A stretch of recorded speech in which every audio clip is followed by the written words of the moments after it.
শুভেন্দুকে ভয় পায় সুকান্ত, এই ব্যবস্থা নিন।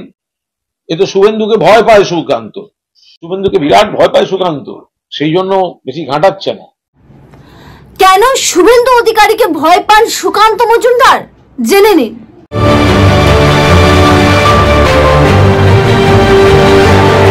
নমস্কার, দ্য পাবলিক পোল ব্রেকিং নিউজে আপনাদের সকলকে স্বাগত। শুভেন্দু অধিকারী আর সুকান্ত মজুমদার এই মুহূর্তে খবরের শিরোনামে, তবে অবশ্যই সমস্ত খবরই কিন্তু বাজের দিকে বা নেগেটিভ খবরের জন্য এই মুহূর্তে তাদের পাবলিসিটি কিন্তু তুঙ্গে, এবং বলার অপেক্ষা রাখে না যে তাদের মধ্যে যে সমস্ত বিষয় নিয়ে মতের বিরোধিতা রয়েছে সেটা আবার প্রকাশ্যে চলে এসেছে। এমনকি মিডিয়ার সামনে বা মিডিয়াকে ব্যবহার করেই কিন্তু একে অপরের দিকে নাম না করে বা কখনো নাম নিয়েও দোষারোপ করা, অভিযোগ তোলা, তাদের মধ্যে মনোমালিন্য রয়েছে, এই সমস্ত দিক কিন্তু সামনে চলে আসছে। দেখা গিয়েছিল যে সুকান্ত মজুমদার কিন্তু নাম না করেও বারবার একজন দাদার কথা বলেছিলেন যে তার কথায় বা তারা যেভাবে সিবিআই জুজু দেখিয়ে ভোট নেওয়ার বা ভোট ব্যাংক ভরানোর চেষ্টা করে সেটা চলবে না, বা বিভিন্ন প্রসঙ্গে অনেকেই বলছিলেন যে তিনি কিন্তু নাম না করেও নিশানা করছেন শুভেন্দু অধিকারীকে। ঠিক সেইভাবেই 17 তারিখে সায়েন্স সিটিতে বিজেপির কর্মী সমিতিতে যে বৈঠক ছিল সেখানে শুভেন্দুও কিন্তু মুখে যে কুলু পেটে রেখেছিলেন সেটা কিন্তু মুখটা খুললেন, এবং তিনি স্পষ্টভাবে বললেন যে আমি কখনোই মিডিয়ার সামনে কিন্তু কোনো দলের কথা এমন কিছু বলি না যাতে করে বুথ লেভেলে কর্মীদের, বিজেপি কর্মীদের মন ভাঙে, এবং আরো অনেক কথা যাতে করে স্পষ্ট ছিল যে সুকান্ত মজুমদারের দিকে কিন্তু তার ইঙ্গিত। এবং এই গোটা বিষয়ের পরে বিভিন্ন ধরনের কিন্তু প্রশ্ন উঠছিল। তারপর সব থেকে বড় তাদের মধ্যে যে মতের বিরোধিতা রয়েছে বা তাদের মধ্যে যে সংযোগটা ভালো নয় সেটা আরো একবার উস্কে দিল সেই জল্পনা। সেটা হচ্ছে যখন শুভেন্দু অধিকারী রাজভবন থেকে বেরিয়ে বললেন যে 21শে জুলাই শহীদ দিবসের পাল্টা কর্মসূচি বিজেপি করবে। সুকান্ত মজুমদারকে এই প্রসঙ্গে প্রশ্ন করা হলে তিনি বলেন যে শুভেন্দু অধিকারী নিজের মতামতটা জানিয়েছেন, তবে দলের সিদ্ধান্ত কি সেটা শুনতে হবে। দলের সিদ্ধান্ত এমন নয় যে 21শে জুলাই কর্মসূচিটা হবে 21 থেকে 26শে জুলাই, মানে 21শে জুলাইকে যেভাবে প্রাধান্য দিয়ে পাল্টা কর্মীদের সভা বা কর্মীদের নিয়ে যে কর্মসূচি করতে চেয়েছিলেন শুভেন্দু অধিকারী সেটাকে এক প্রকার কিন্তু নাই বলে দেন সুকান্ত মজুমদার। ব্যাস, তারপরে তো আগুনে আরো বেশি ঘি যেন পড়ে গেল। বিভিন্ন সংবাদ মাধ্যম এই মুহূর্তে খবর শিরোনামে যে তাদের মধ্যে যে দূরত্ব রয়েছে সেটা খুব স্বাভাবিক, এবং এই সবকিছুর মধ্যেই তৃণমূল কংগ্রেসের পক্ষ থেকে এমন একজন ব্যক্তি এমন একটা মন্তব্য করে ফেললেন যাতে করে কিন্তু এই বিষয়টা আরো অনেকটা প্রশ্ন উঠে গেল এই বিষয় নিয়ে। সেটা হচ্ছে কুণাল ঘোষ। যেটা আপনাদের আরো একটা কথা বলে রাখবো যে কয়েকদিন ধরেই কিন্তু দেখা যাচ্ছে যে সংবাদ মাধ্যমের সামনেই কুণাল ঘোষ হঠাৎ করে শুভেন্দু অধিকারীর পক্ষে বেশ কয়েকটা কথা বলছেন। রিসেন্টলি তিনি একটা কথা বলেছেন যে শুভেন্দু অধিকারীর বিরুদ্ধে তার দলের লোকেরা যেটা বলছে, তবে এটা তো মানতেই হবে যে বিজেপিতে একমাত্র অ্যাক্টিভ নেতা যদি বলা যায় সেটা হচ্ছে শুভেন্দু অধিকারী। নানান ধরনের এরকম মন্তব্য। তবে হ্যাঁ, রাজনৈতিক মহলে এটা নিয়েও কটাক্ষ করা হচ্ছে যে কুণাল ঘোষ যখন বিজেপির যে নেতার নামে ভালো বা প্রশংসা করেছেন তার কিন্তু সর্বনাশ চলে এসেছে। কেমন? উদাহরণ হচ্ছেন দিলীপ ঘোষ। মনে আছে আপনাদের যে দিলীপ ঘোষের নামে খুবই প্রশংসা করছিলেন কুণাল ঘোষ, এবং তারপরে তার দলে যে অবস্থা হলো দিলীপ ঘোষের সেটা বলার অপেক্ষা নয়। যদিও বা এটা কোনো তর্ক বা বিতর্কের কথা না, এটা মজার ছলেই বলে থাকেন লোকে।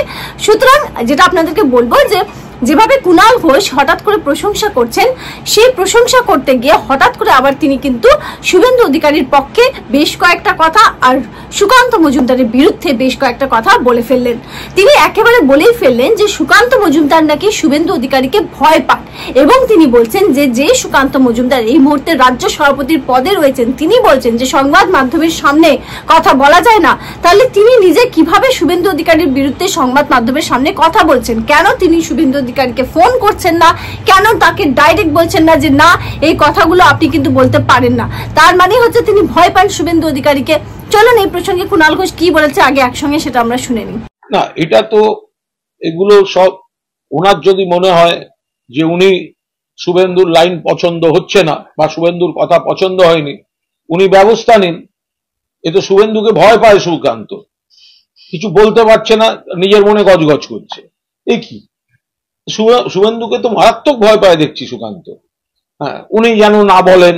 আরে ভাই, তুই ফোনটা করে বল প্রেসিডেন্ট যে আপনি এগুলো বলবেন না, আপনি ব্যবস্থা নিন, আপনি প্রেস রিলিজ দিয়ে বলুন আমরা সতর্ক করছি। আপনাদের আইডিওলজিক্যাল জায়গায় ভিতে কুড়ুল মেরে দিয়েছে শুভেন্দু। আপনাদের বলছে সবকা সাথ সবকা বিকাশ, মোদির দি স্লোগান, যেটা আমরা বলতাম ভাওতা, শুভেন্দুও বলছে ওটা বলা যাবে না। 2 নম্বর, সংখ্যালঘু সেল তুলে দিতে হবে। বিজেপির ভেতরে সংখ্যালঘু নেতারাও তো যে 2-4 জন আছেন তারা সব প্রতিবাদ করছেন। শুভেন্দু যদি দলের বিরুদ্ধে কথা বলে আপনারা ব্যবস্থা নেবেন, তো আপনারা তো সেই মুরদও নেই, শুভেন্দুকে ভয় পাচ্ছেন। আপনি এই কথাটা আপনিই বা মিডিয়াকে বলছেন কেন? যে মিডিয়া, সুকান্ত মজুমদার বলছে শুভেন্দু মিডিয়ায় বলছে কেন, বাইরে বলছে কেন, দলে বলছে না কেন? আরে এই কথাটা আবার সুকান্ত মজুমদার মিডিয়াকে বলছে কেন? সুকান্ত মজুমদার শুভেন্দু অধিকারীকে বলছে না কেন?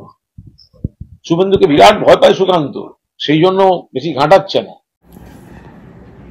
একেবারে কুণাল ঘোষ স্পষ্ট মুখের ওপর বলে দিচ্ছেন যে সুকান্ত মজুমদার নাকি, কুণাল ঘোষ বলছেন যে শুভেন্দু অধিকারীকে ভয় পান।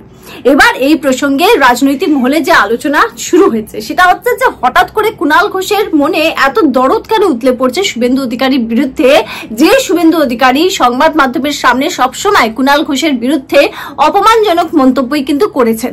তিনি বলেছেন তার কুণাল ঘোষের কোনো প্রসঙ্গ টেনে কোনো প্রশ্ন করা হলে মিডিয়ার সামনে, আমাদের সামনে কিন্তু শুভেন্দু অধিকারী একাধিকবার বলেছেন যে কার কথা কুণাল ঘোষ, তাকে আমি চিনি না, তার বস মমতা বন্দ্যোপাধ্যায়ের কথার আমি উত্তর দেব, কুণাল ঘোষ জেল খাটা একজন অভিযুক্ত, এরকম নানান ধরনের কিন্তু মন্তব্য শুভেন্দু অধিকারীকে করতে শোনা যায়।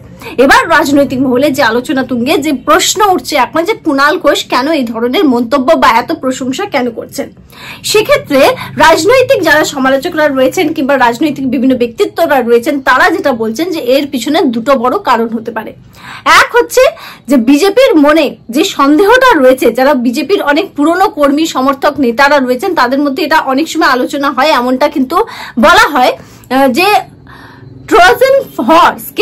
ট্রোজান হর্স হচ্ছেন শুভেন্দু অধিকারী তৃণমূল কংগ্রেসের, এবং সেই জন্য তিনি সেইভাবেই কিন্তু বিজেপিতে তার প্রবেশ হয় বা আসেন তিনি। এর পিছনে একটা উদ্দেশ্য রয়েছে, তৃণমূল কংগ্রেসের হয়ে পক্ষেই কাজ করছে। এবং এই যে ভরাডুবি যেভাবে বিজেপি, বঙ্গ বিজেপি লোকসভা নির্বাচনে দেখা গেল, তারপরে কিন্তু এই কথাটা আরো অনেক বেশি করে বলা হচ্ছিল। যাই হোক, এটা একটা প্রসঙ্গ। আরেকটা বিষয় হচ্ছে যে এক্ষেত্রে কুণাল ঘোষ যে সন্দেহগুলো রয়েছে বিজেপি কর্মী সমর্থক নেতাদের মনে শুভেন্দুর বিরুদ্ধে, সেই সন্দেহগুলোকে কি আরো একটু বাড়িয়ে দেওয়ার জন্যই এই ঘটনাগুলো ঘটাচ্ছেন, এই প্রশ্ন উঠছে।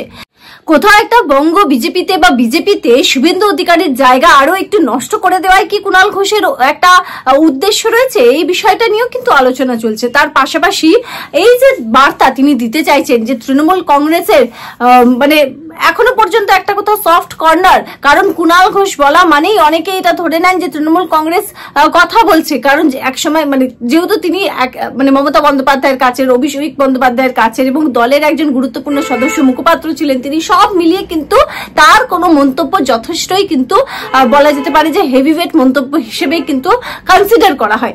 সেক্ষেত্রে তিনি যখন শুভেন্দু অধিকারীর পক্ষে কথা বলছেন, অনেকের কি এটা মনে হতেই পারে না তাহলে কি তৃণমূল কংগ্রেসের সঙ্গে সত্যিই যোগাযোগ রয়েছে শুভেন্দু অধিকারীর, নাকি এই মুহূর্তে শুভেন্দু অধিকারীর অবস্থা দলে যে ভালো নেই কিভাবে বলছি সে বিষয় নিয়ে, ভালো নেই অবশ্যই বলা যায় না, কারণ যেখানে অমিত শাহ তার সঙ্গে ব্যক্তিগতভাবে কথা বলেছেন, 45 মিনিট সময় দিয়েছেন, সেটা নয়, কিন্তু বঙ্গ বিজেপিতে তিনি একটা অস্বস্তির কারণ এই মুহূর্তে, এবং তিনি নিজেও অস্বস্তিতে পড়ছেন, কারণ একটা যে বঙ্গ বিজেপিতে বিভাজন দেখা যাচ্ছে এবং শুভেন্দু অধিকারীর বিরুদ্ধে একটা লবি রয়েছে, সেটা কিন্তু আর বলার অপেক্ষা রাখে না। প্রকাশ্যে যেসব ঘটনা ঘটছে তাতে করে কিন্তু এই বিষয়গুলো, এই ধারণাগুলো মানুষের মধ্যে আসছে।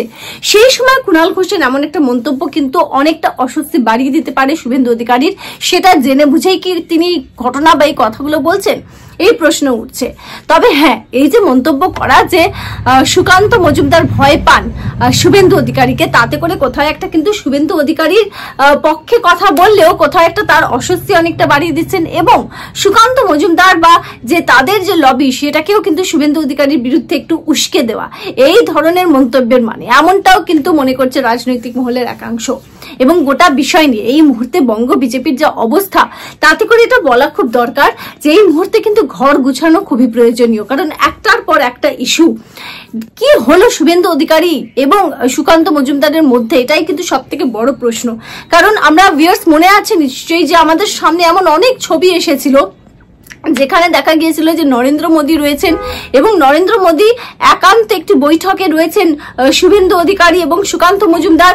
নরেন্দ্র মোদী কিছু একটা বার্তা দিতে চাইছেন তাদেরকে এবং তারা খুব গম্ভীরভাবে সে বার্তা বা সে কথা শুনছেন।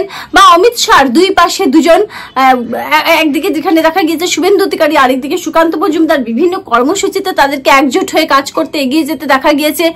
এমন কি হলো যে সেই যে সম্পর্কে এমন চির বা ফাটল ধরলো যেটা মিডিয়ার সামনে, মানুষের সামনে প্রকাশ্যে চলে আসছে। আর এমন একটা পরিস্থিতিতে যখন কিনা বিজেপি, বঙ্গ বিজেপির হালটা আরো শক্ত করে ধরতে হবে, সে সময় যে দুটো গুরুত্বপূর্ণ পিলার রয়েছে, একদিকে দিলীপ ঘোষ তো রয়েছেনই, আর একদিকে যেটা বলা যেতে পারে যে ত্রিমূর্তি যাকে আমরা বলে থাকি, দিলীপ ঘোষ, সুকান্ত মজুমদার এবং শুভেন্দু অধিকারী, তাদের মধ্যে এত দূরত্ব দেখা যাচ্ছে। তাহলে আগামী দিনে 2026-এ কিভাবে লড়াইটা করা সম্ভব হবে? আর এমনই একটা অবস্থায় তৃণমূল কংগ্রেসের পক্ষ থেকে এই বিষয়টা নিয়ে কটাক্ষ করা হয়েছে। তৃণমূল কংগ্রেসের পক্ষ থেকে বলা হচ্ছে যে যদি এইভাবে চলতে থাকে তাহলে 2026-এর যে বিধানসভা নির্বাচন হবে সেখানে মমতা বন্দ্যোপাধ্যায় জিতে যে আবার মুখ্যমন্ত্রী হবেন, সেক্ষেত্রে তো বিরোধীদের সঙ্গে কোনো লড়াই লড়তে হবে না, মানে কোনো ভোট, মানে কোনো বিরোধী পক্ষই থাকবে না, এমনি এমনি টিএমসি জিতে যাবে, মমতা বন্দ্যোপাধ্যায় আবারও মুখ্যমন্ত্রী হবেন। এই বিষয়টা নিয়ে কটাক্ষ করা হচ্ছে এবং খুব স্বাভাবিক যখন এরকম একটা খবর সামনে আসছে, লোকসভার ভরাডুবি, উপনির্বাচনের ভরাডুবি, মানুষের সঙ্গে দূরত্ব, বিজেপির নানান ধরনের অভিযোগ উঠে আসছে এবং সাংগঠনিক যে কি বলবো যে রুটস গুলো শক্ত নেই। হ্যাঁ, সেক্ষেত্রে এই যে প্রশ্নগুলো উঠে আসা খুব স্বাভাবিক। আর তারপরেও তাদের মধ্যে যে দূরত্ব সেটা দেখা যাচ্ছে যে বেড়েই চলেছে। এই হাল থাকলে হবে কি? তবে কুণাল ঘোষের এই মন্তব্য কোন দিকে ইঙ্গিত দিচ্ছে, আপনাদের কি মনে হয়, আপনাদের কি মতামত, সেটা অবশ্যই দ্য পাবলিক পোল ব্রেকিং নিউজে কমেন্ট করে জানাবেন। আমরা আপনাদের প্রত্যেকটা কমেন্টের রিপ্লাই দেব। দেখতে থাকবেন the public pole breaking news. ভালো থাকবেন।